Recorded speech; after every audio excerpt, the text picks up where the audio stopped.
even thinking about it. one of the I'm here reasons with you. why one of the reasons why I was such a damn good operator is because my very first one, I was literally standing as close as I am now to my computer, directly behind Captain Rogers, as he stood up and turned the key that shot down our Iranian Airbus 655.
All right, guys, welcome back to Total News Update.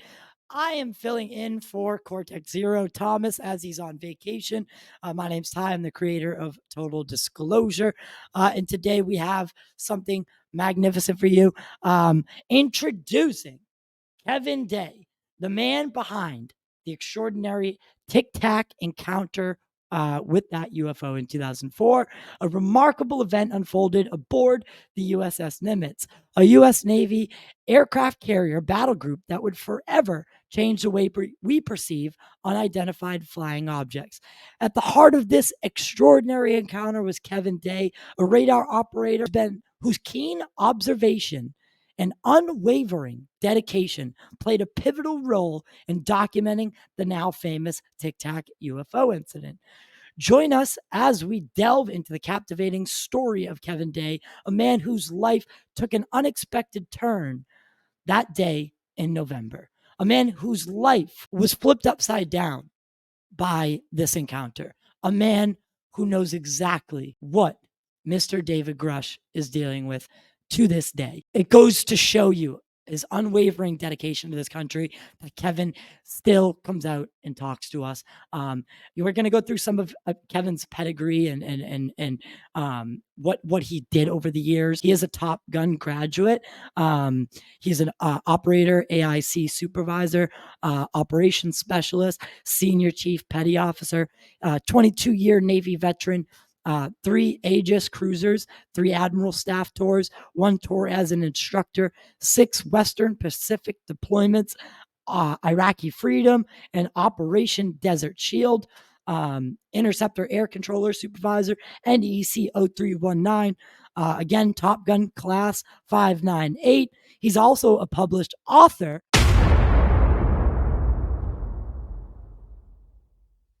Kevin, my friend, how are you? Aloha, and hey, Tyler, thank you very much for the invite today, and very much my honor to be here with you all. There's no one, especially, Monday, in 2 days, we have Congressman Tim Burchett coming on the show. So this is going to air right before Tim Burchett. And I thought, who better to get on here to talk to me than Kevin, whose encounter was at the focal point of those UFO hearings. Now, Commander Fravor testified because he was the one in the air. He's the one who saw it. And when people think of the Nimitz encounter, they tend to think of Commander Fravor. I don't personally. I think of you. Because without you, and a lot of people forget this, without you, if you didn't have the admiration and the keen observation and the wherewithal to stop training that day, to talk to the admiral of your ship, the Princeton, and say, dude, we need to check these out, then Fravor never sees them, then Underwood never films them, then, so on and so forth. And the dominoes don't fall the way they do. So who knows where we are right now? So, Kevin, you are the start of it all. Yeah, and I have to say right off the bat, this story isn't just about me. Of course. There's a whole strike group, people just like myself, radar operators and air controllers, who deserve every bit as much credit as I do, as far as it goes. And when this happened in '04, it was my job to get aircraft home safe, period, and to protect the strike group, period, and by extension to protect all of us by extension. And I took that extremely seriously. And so when this happened, and I raised my hand and said, "Hey, folks, we gotta have a safety of flight issue here off the coast." And unfortunately, all anyone seemed to hear was UFO. Let that sink in for a second. UFO. Um, it doesn't take a lot of imagination back in '04, the type of response that received. Outright ridicule and cartoons posted in the newspapers and jokes being made, and in meetings, people looking down their nose like, "What in the frick have you been smoking?" That was the reaction. So, and the stigma is we see it again. It rears its ugly head, and the word UFO, and all you were saying was, listen, these things are doing things that I don't understand. I've been, at that time you had been you'd been in radar for what, 20 some odd years at that point. It's not like Yeah. you didn't know your way around the room.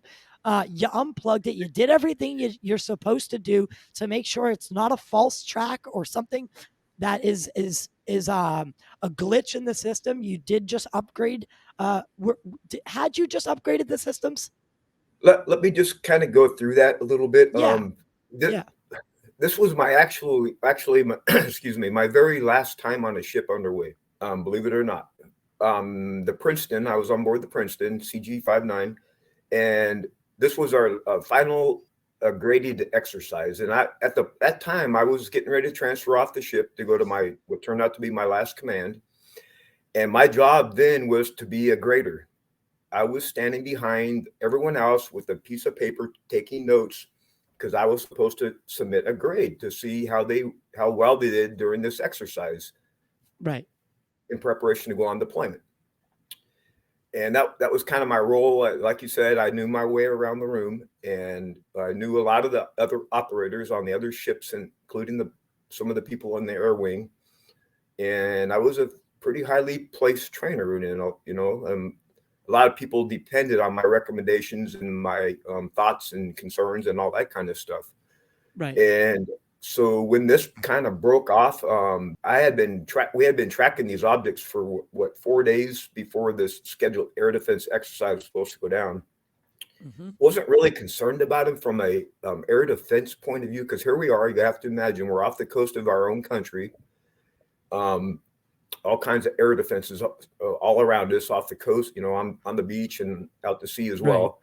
Right. And I personally thought, my first suspicion was like you just said, "Hey, we got a glitch." So immediately we ordered everyone come down and run diagnostics on all the ships, because a lot of us had received upgrades to our systems, and it turned out, bam, these tricks were actually better than we thought. Right. They're real. So, because you have to remember, the spy is a composite picture. It just isn't one ship; it's a bunch of ships putting together a composite picture. Right. And it's pretty dang solid. It goes way up to the lower Earth's atmosphere and way down to the surface of the ocean. Yeah. According to the horizon. And so that came back good. And so when the air wing head came on board the night before, that's when I started to become very concerned, because these objects didn't go away, still in the sky. And Captain Smith comes down to combat and says, "Hey, sir, we've been tracking these things for days now, and nobody knows what they are. And your senior chief petty officer right here, your senior air controller, is extremely concerned about running into one of these objects. He looks at me. You're right, Senior Chief. Intercept the VID. I was like, yes. So that The whole so air for side of combat, like, yes. right, Right. because now We did it silently, but that was the attitude. Like, hell yeah, someone woke up, right? right. No, So when no you disrespect to the captain, because the captain didn't know what to do either. He was kind of like, what the hell? I've been yeah, at sea yeah. for 10 years. Yeah, yeah, It's exactly, not right? Imagine it's his position, right? He's kind of right. It's stuck in not a hard place here. As it's the not air every defense. day. No, so It's not Fast Eagle flight, Commander Fravor takes off, just the kind of pilot he was. One of the best damn pilots the Navy ever produced, and I know that for a fact because I served with him. Okay, I yes. know who he was. Top Gun, badass guy. Okay, so he's the first one to launch. We take control, and again, I'm standing behind my junior controller, keeping score. And so if the voice comms ever come out, it won't be my voice likely on the radio.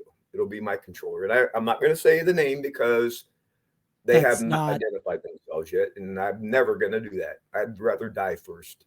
yes. We spoke about that privately, yes. So and those things are being handled on a different side, and that's not necessary, that's going to be important later on. But I do I have know. one question. I do have Go one ahead. question. Go ahead. When this changed, when this day changed from training exercises to real world vector, or real world tasking, I should say, you didn't you still you didn't take charge. You you were still going to grade them, even though it's a real world situation, and you might not know if you're coming across drug cartels or anything like that. You are still grading them. You were going to let them handle the situation. I stopped. The exercise stopped. My grading role stopped, and I basically jumped back in the seat. Sort of. I was still standing behind the controller because protocol dictated that he had control. Okay, Um, okay, yeah. okay. So, but as Just a supervisor, I was on the headset, standing right there behind him. So, yes and no. I was still keeping silent notes, you could say, yes. but I had shifted over to tactical, very much so. Yeah. And that's how In my your mind. brain, because I know military brains, when you go from when someone, especially of your caliber, goes from testing to real world, your brain just changes, and right, you go into that mode, and it's go time. It's because we don't know what we're coming across, and you've been tracking these things for 4 days, going from 80,000 feet down to sea level in less point four, what is it, I'm sorry, 0.3 seconds of a 0.3 of a second. Well, that number came from. Let me just kind of create some context with that, because this is a point of confusion, and some of it is my fault. I take the fault on that. When these things were first identified and detected on the radar, they're actually coming from low Earth orbit, 80,000 feet, you could say. Now, my job was focused on the tactical air defense side, which usually occurs below 30,000 feet down to sea level. So that's where kind of I was focused, but our ballistic air defense team was watching these things up high. So I was aware of them, and suddenly they would drop from 80,000 feet, and they would go down to between 20,000 and 28,000 feet directly off the coast of Catalina Island. Which I've been And to. to be honest with you, because I wasn't really watching that part, and I didn't have access to. In fact, that was one of my questions when I was going to go write the after action report, was how long did it take? And I don't know the answer to that. Okay. The answer that I do know is when Fast Eagle flight Commander Fravor did his intercept. The object that he had intercept dropped from 20,000 feet. I had previously 28. But he's the expert on that because he was right there with him. He said 20, so we'll go with his number. It dropped from 20,000 feet down to the surface of the water in 0.78 seconds. My God. No sonic booms, no nothing. And it was like, just like that. My And the reason God. why the reason why I know it wasn't a glitch and I know it wasn't a different track is because our systems is we very seldom look at raw radar. Our computer systems generate symbology so we can barely look at the picture and see who's who. Right. And then Right. it assigns track numbers, usually 4-digit numbers. It used to be 4-digit numbers back in the day. Been a Okay. long time. Um, so this thing was real. Bam, and it dropped down. He went chasing it, just the kind of guy he is. Gets down there, and and what I'm about to say, you got to bear in mind that we're talking about a badass Top Gun, top shelf dude here, okay? And we had the comms in the overhead speaker, and he gets down to merge plot with this object, and he gets on the radio. Oh my God! Oh my God! I'm engaged! I'm engaged! Just like that. We're like, what? You know, it was shocking beyond belief. And You know, but so you're also vindicated at that in a weird way. At that moment, you're also vindicated because you had done everything all your checklists, these maybe theoretical, maybe physical checklists. You went through everything you were supposed to do until the job dictated, go see what this is. We can no longer figure it out from the ship. We need to get and he said VID earlier. For anyone who doesn't know, that's a visual identification. So yep, they needed eyes on these things because technology, especially in 2004, people forget technology can only bring you so far. And we see that in the merge plot situations, right? When you can no longer, when your aircraft, the friendly, can no longer be separated identification wise from the enemy, that's called merge plot. So then you're really relying on the pilot's eyes and hopefully, if they have a Wizzo in the back, the Wizzo's data. So you hear Fravor say that he's engaged, and this has got to be some sort of indication to you. Like, dude, I knew it. I knew these things weren't fake or false tracks. and that's true. All that is true. Although I have to admit, that's not what I was thinking at the time. I wasn't thinking about validation. I was, I I hear was, that. curiosity had very much rose its head. I'm like, okay, not only am I a very senior operator here, I'm also very curious what these things are because I had never seen anything even remotely like this in all those years sitting behind radar. In 20 years Never, of radar, never nothing, once, nothing. never once. And I don't want to speak for any of the pilots or the Wizzos. And just so you know, the pilot drives the plane, and the weapon systems operator in the back is the one that does all the shooting. It's Correct. separated roles for a good reason. And I lost my train of thought. I do that a lot. So go ahead and That's ask okay. some more. Yep. So it wasn't vindication. It was more curiosity. Yep. It reared its head because you had never seen Yep. these things or anything like it. Not that you hadn't seen, weird tracks before, but nothing like this. And these things were performing at blink pace, right? They were popping up here, going just speeds that weren't normal.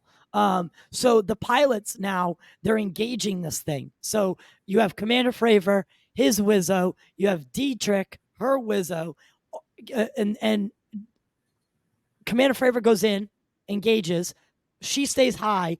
Her thoughts, and I've this is all her on the record, was I thought I was about to watch Commander Fravor die in a terrible, terrible, terrible accident because these things outmatched us on every frontier, on and we're and they're Kevin, can you speak to the planes that they're flying at that time in 2004?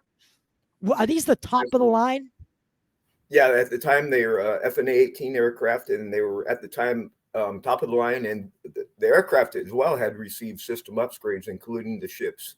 And that's kind of a standard thing. Between deployments, we'll go into the shipyard periods, and everyone gets upgrades, repairs, all that kind of stuff, including the air wing. So indeed, yeah, at the time in 2004, these were the latest and greatest F/A-18 aircraft. You betcha they were. And as far as going into the technical details, I very much hesitate to do that because I am no way the expert in that. Yes. Although there is a lot of information available on Wikipedia. Yeah, and as a amateur researcher in geology too, just so you know, I use Wikipedia a lot because there are a lot of areas that you're not an expert in. It just gives you a quick snapshot, way more than Google does, by the way. But the valuable thing with Wiki is down at the very bottom, all the references, the sources. You dig into those references, man. Now you got a gold mine. Literally. Go ahead. In your case, literally, because you're talking about geology. Right? Yeah. That's a whole nother. Yeah, we could literally talk about what happened to me post TIC TAC for hours because it truly is an amazing story. Yeah, it is. I mean, it's bizarre beyond belief. And I'll just give you a taste. Since you asked about curiosity, another reason I kind of hesitate to even talk about it because I'll get emotional. Even thinking about it. One of the reasons why I was such a damn good operator is because my very first deployment, I was literally standing as close as I am now to my computer, directly behind Captain Rogers, as he stood up and turned the key that shot down Iranian Airbus 655. I almost got out. I could have had a friend on that plane. One of my best friends in the college was Iranian. But I said to myself, don't get out, Kevin. Never let this happen again. Instead, that was my salvation. And it ended up, oddly enough, playing a very important role in this whole thing, believe it or not. If it hadn't been for that, and when that happened, we were in general quarters, and our ship was surrounded by Iranian bog hammers. It was July 3rd. Next day was July 4th. Mm-hmm. We were under attack. Went to general quarters. Right during that engagement, if I can digress just a sec, because it's part of the story. You have my attention. It was my first deployment. I was standing a non-involved. I didn't know jack shit about air defense. I was doing a navigation function, really junior sailor. Just happened to be, my general quarters station just happened to be right behind the captain. Captain direct ordered to Kevin Day, make sure this ship is updated every 5 minutes. And that's what I was. Every 5 minutes to the second, I was updating the ship. You better believe it. But when I was standing there, I had free time. And I'd been standing that same watch for months. And I was thinking to myself, Kevin, that's a calm air. You've been seeing that same airplane go from Dubai to Bandar Abbas every day for months, for a month. But I was thinking, so has everyone else on the front table here. All the decision makers had too, because I stood watch with them. But I wasn't on comms. I couldn't hear, and I overheard people yelling, F-14, F-14. So I didn't know what the hell to do. What was I supposed to do with that? I didn't have no evidence other than a very, very strong gut feeling. And you're a junior operator. Captain Rogers stands up in combat, make goddamn sure they need a comm air. And that's when I relaxed. I said, oh, God, thank you. Someone's thinking about this. And, well, it turned out to be wrong. I turned out to have been right. But if I had said something and there had been an F-14 behind that comm air, I wouldn't be here right now. I would have probably gotten blown up with the Stark, right? Because the USS Stark was lost in the same sort of kind of accident. Yeah. Wow, Kevin, that is So I mean that, and the reason why I bring that up is because it definitely had a role in my reaction. because you could have been you could have been Rogers. You could have, that fate could have bestowed upon you, but you didn't let it. You said you did not let it. You did everything you were supposed to do. You were calm, cool, and collected.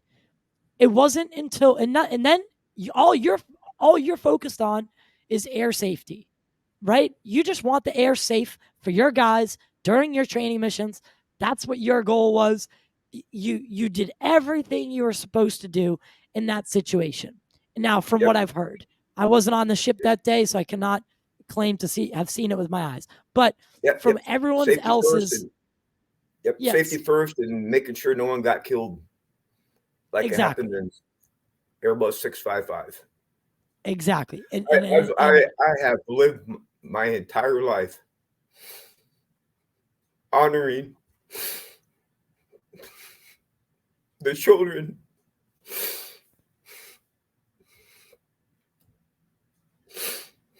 or trying to.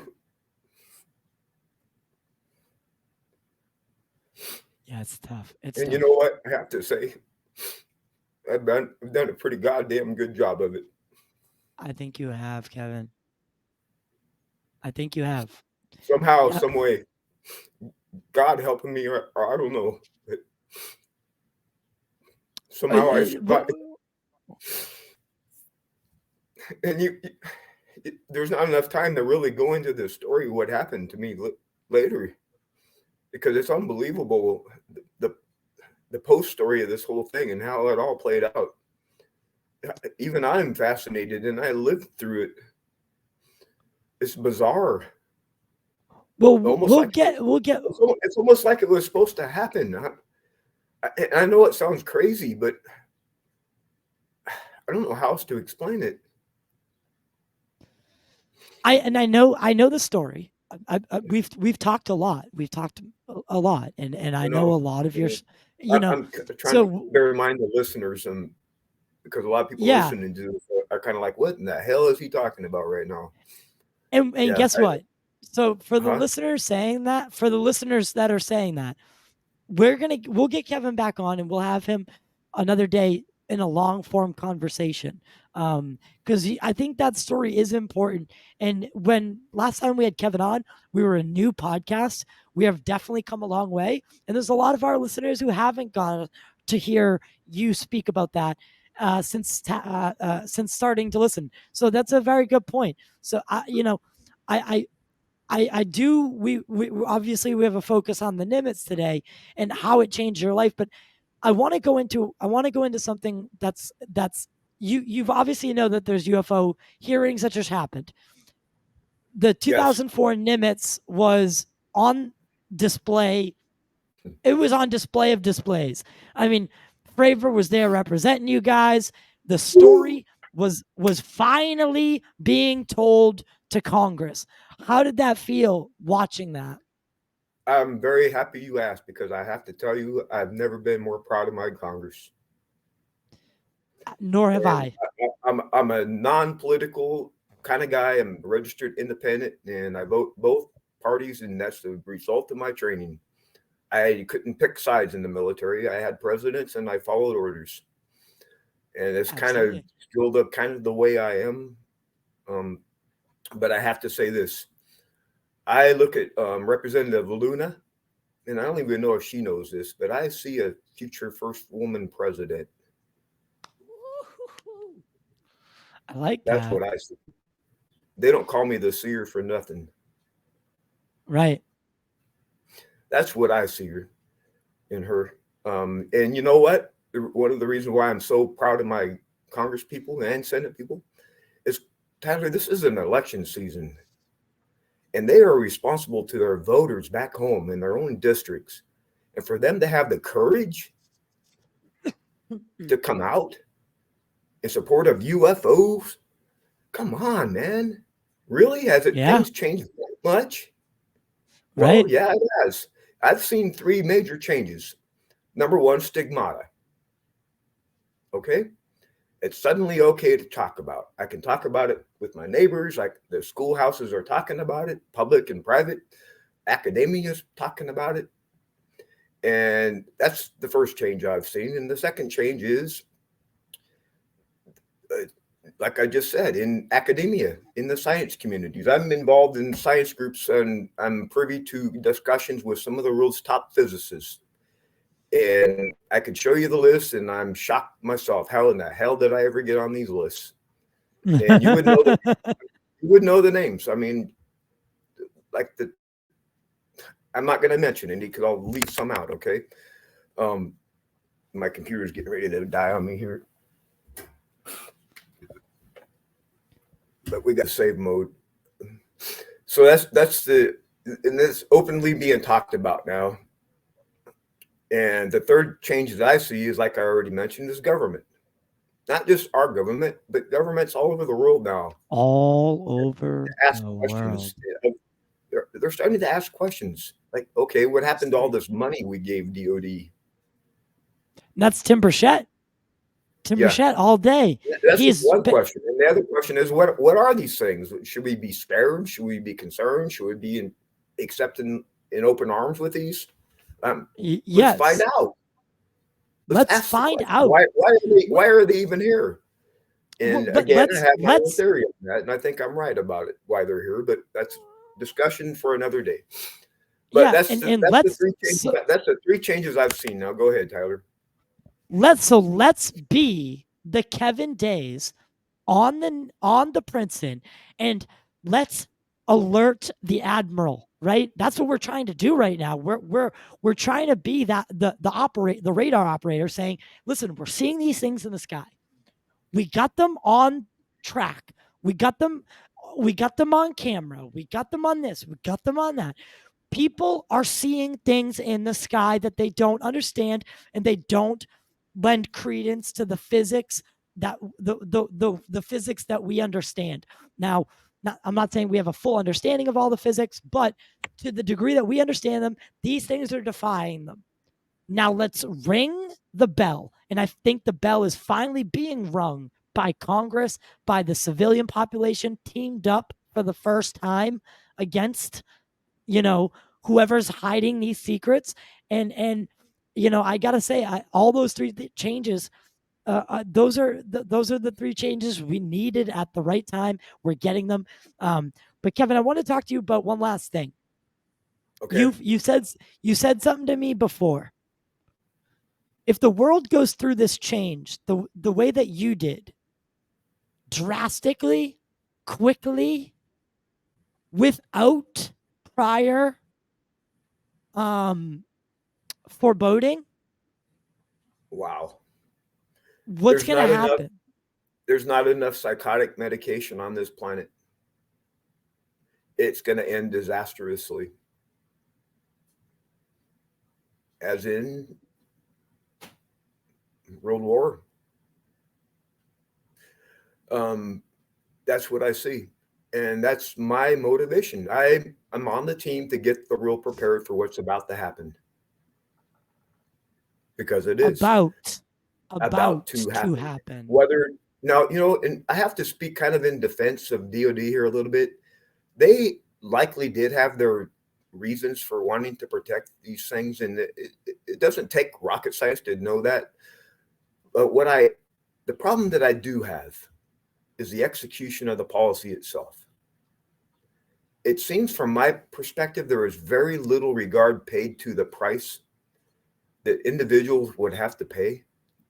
The public servants, and I was a lucky one, man.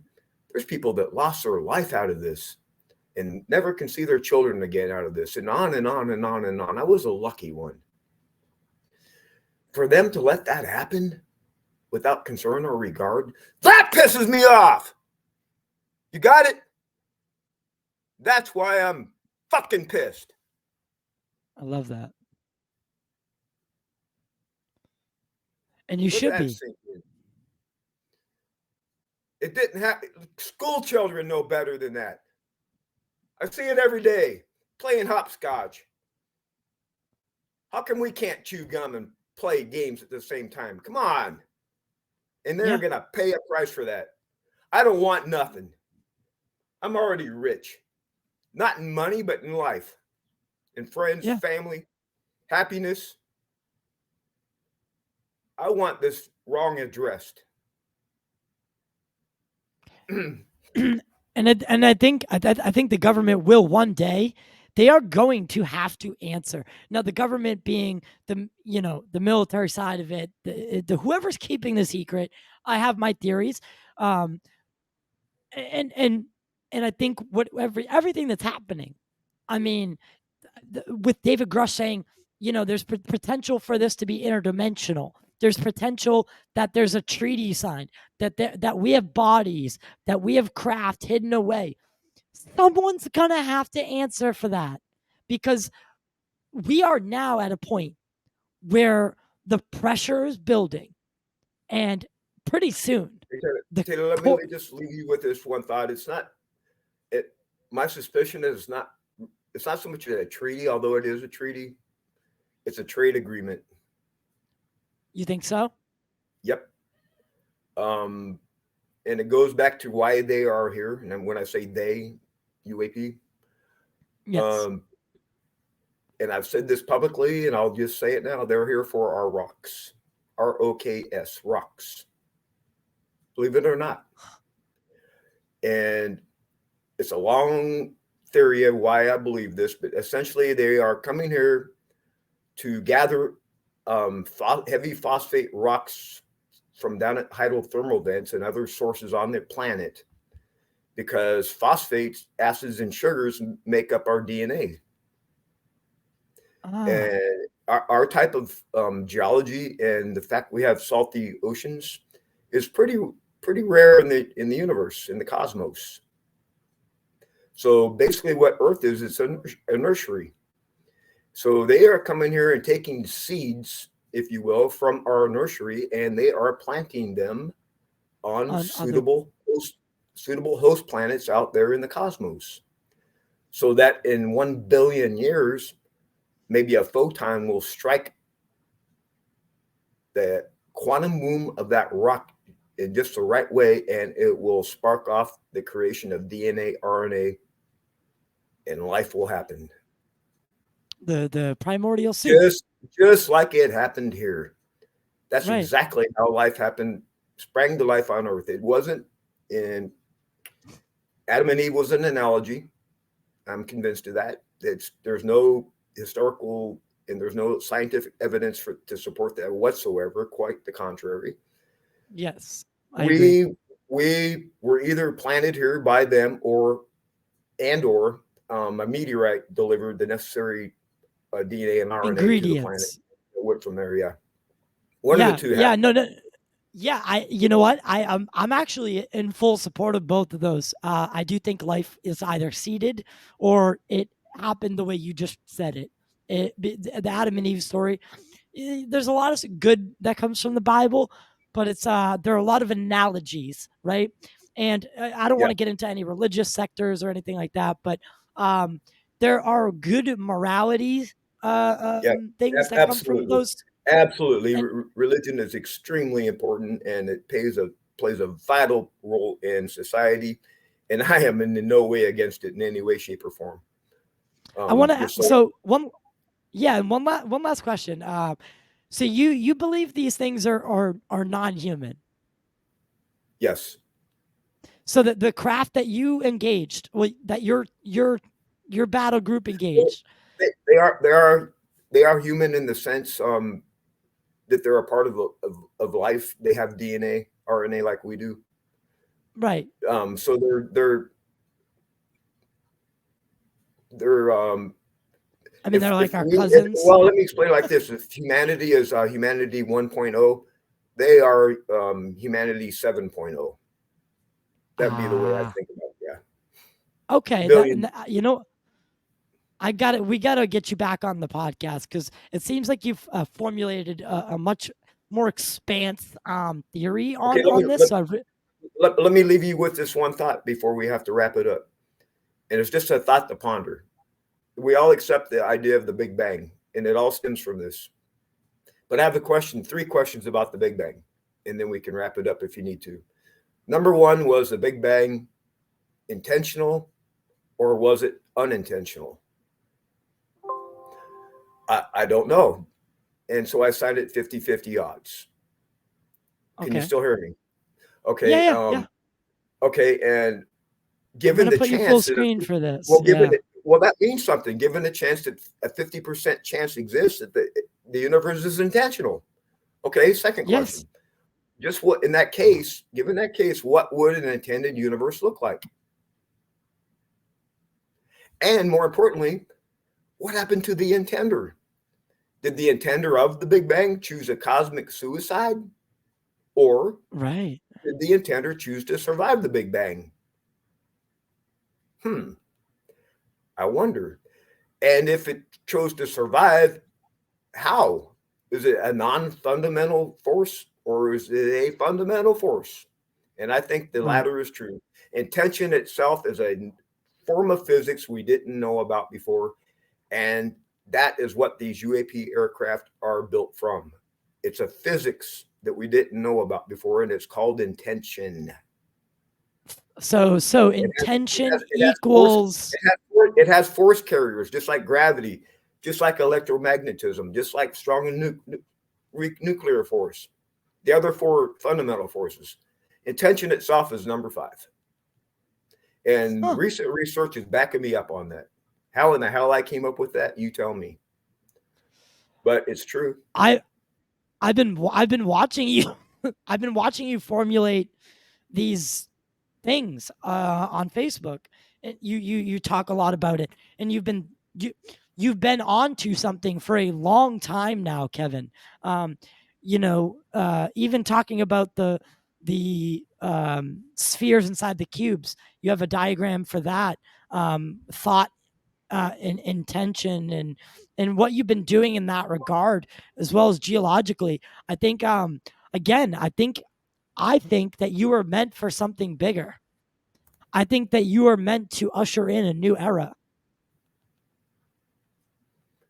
Yeah, man, that's hard. That's hard to get my head around. I have to tell you. Yeah, but think about it. You don't even know. Well, I've told you a million times. I mean, you're the reason I do my show, because I connected with you at such a deep level without even knowing you. I don't want to get into the alcohol, but we have that in common. We just have a lot in common. So you affected me so much where I changed what I was doing with the course of my life, and now I'm here sitting talking to you about whether the Big Bang was intentional or not. I mean, we have to start asking ourselves, are these coincidences or not? Right? And I would say it's a 50-50 chance. Yeah. There's a 50. I mean, all of the thought process I just went through, it turns out in the end, there's 50% chance I'm right with all of it. That's a pretty strong chance. And now, given all the new research, maybe it's 51% chance I'm right? Exactly. And I mean, are you working with anything like consciousness? Consciousness seems to be something that physicists won't talk about. They won't directly state. I'm involved with a couple different work groups exploring these ideas. You bet. Yep. And other ones too. I have some ideas for earthquake and fire prevention too that I'm coming up with. Well, that's amazing. My whole focus right now in life is saving lives. And there's one life that you are trying to save that is above all others. And I think that's the Earth itself. Humanity. I've got like 5 minutes left on my computer battery. Yeah. I'm a hurry up and wait guy, but I forgot my stupid electric cord. So. All right. So Kevin, thank you for spending your time with us today, going back over the events of the Nimitz. There's one thing that people, there's one last thing that, and we keep saying that one last thing, but there is one part of the story that seems to be conflicting. Was there evidence taken off of the Nimitz? Yes or no? Yes. The next morning, I went up to write my after action report. Computer Central gentleman came up and said, "Hey, senior, I got something to tell you. The data's not here on the ship. Somebody came on board the ship, helicopter took it all away, made me erase all the tapes." Yes, it did. And I have it on good authority. It still exists. It turns out that NORAD and other agencies were tracking the Tic Tacs with us. And I just found that out recently. Like a week and a half ago, I found that out. So yeah, the data times 10 is out there on the Tic Tacs. You bet it is, and it's going to come out. Representative Luna will make sure it comes out. Watch. Kevin, thank you for spending your time with us today. It was such a fun conversation, but it is a conversation that we needed to have. So I think it's fair to say that with the Nimitz incident, if Kevin Day isn't there, if Kevin Day doesn't have that awareness, that keenness, that ability to forebode, as his call sign, the seer, what was about to happen, maybe we are not where we are today, in the steps that we've taken towards and for transparency with the government and destigmatization. So I think Kevin plays a big part in the Nimitz story, and I think it leaves something to be desired, that he is constantly left out of the conversation. Him, Mario Woods, these are all guys that should be testifying at the next round of hearings. That's my opinion. This has been Total News Update. My name's Ty, stepping in for Tom Cortex Zero, and we will see you next time.